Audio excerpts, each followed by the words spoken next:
Kwa hatua iliyochukua kwa kutusajili sisi wafanyabiashara wa parachichi, kutuweka wazi kwamba atakayekuwa anafanya hii biashara awe na kibali maalum cha kufanya biashara ili kunusuru pesa zetu na kampuni zote pamoja na maajenti mbalimbali waweze kujisajili. Tumepitia hasara nyingi ambayo haielezeki kiukweli. Yaani haielezeki sasa tuliopata huku Rungwe. Mtu anatoka tu huko anajua biashara parachichi inafanyika kirahisi, anaingia tu shambani, anafanya biashara olela, wakulima pia wanatapeliwa hela zake, sio nyewe wanunuzi, watu wanakimbia na pesa zake na pesa zetu pia.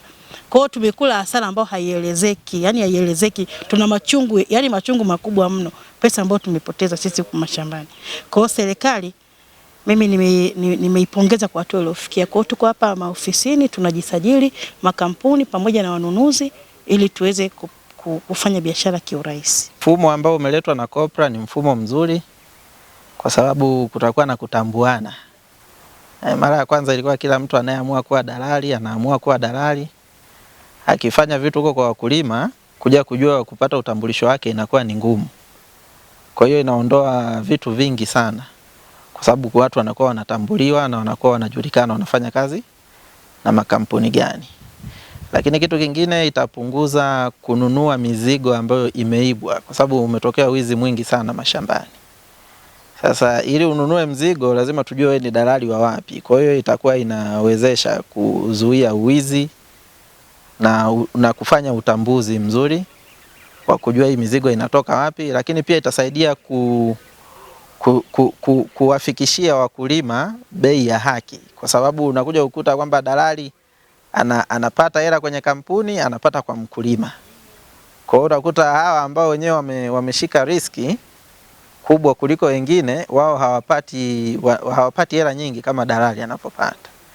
Lakini kutokana na mfumo unaoletwa kila mtu atapata haki yake. Dalali atapata haki yake stahili, mkulima atapata haki yake anayostahili na kampuni itapata haki yake stahili. Kwa huo ndo umuhimu wa huu mfumo. Tunaendelea na zoezi la kuwasajili wafanyabiashara pamoja na madalali au agents, na zoezi hili tulianza tarehe 27, wadau walikuwa wachache sana, na sasa tarehe 28 wamekuwa wakiongezeka na tarehe ya leo 29 wameongezeka zaidi pia. Lakini tunatoa hamasa kwamba kwa sababu zoezi linaendelea, wale ambao bado hawajajitokeza wajitokeze ili waweze kusajiliwa na kupata uhalali wa kuendelea kufanya biashara ya parachichi katika wilaya hii. Lakini sio Rungwe tu, tunahamasisha pia wadau nchi nzima, sehemu ambazo zinalimwa parachichi waendelee na zoezi la usajili kama mamlaka ilivyotoa tangazo. Hii itakuwa ni mkombozi wa wakulima lakini na wafanyabiashara wote pia, kwa sababu sasa tutakuwa na traceability, kwa maana tutakuwa tunajua ni nani anafanya nini na yuko kwenye utaratibu gani. Kabla ya hapo kabla ya kusitisha vibali tulikuwa tunapokea kesi nyingi sana, kesi za wizi mashambani, lakini tulikuwa tunapokea kesi za watu kudhulumiana, yani mfanyabiashara kwa mfanyabiashara, agent kwa mnunuzi mkubwa kwa maana ya kampuni. Lakini tulikuwa tunapokea pia dhuluma ambayo ilikuwa inatokea mkulima kudhulumiwa. Mkulima alikuwa hana uhakika wa kuuza, anakouza anamuuzia nani, kwa sababu madalali walikuwa wengi, wengine hawana vitambulisho.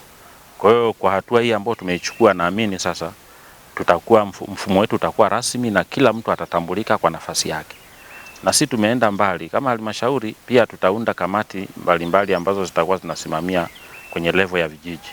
Hizo kamati zitajumuisha watu 5 ambao ni wakulima pamoja na maafisa watakaoteuliwa kuingia kwenye hiyo nafasi.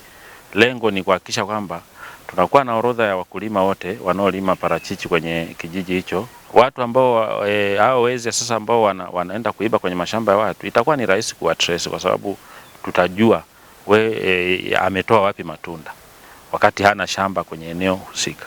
Kwa hiyo huo ndo mfumo ambao tutaenda nao. Nadhani ni mfumo mzuri sana ambao kimsingi tukisimama vizuri na tukasimamia wote kwa ujumla, tutafikia malengo ya serikali, lakini na wakulima wetu watapata bei ambazo ni nzuri.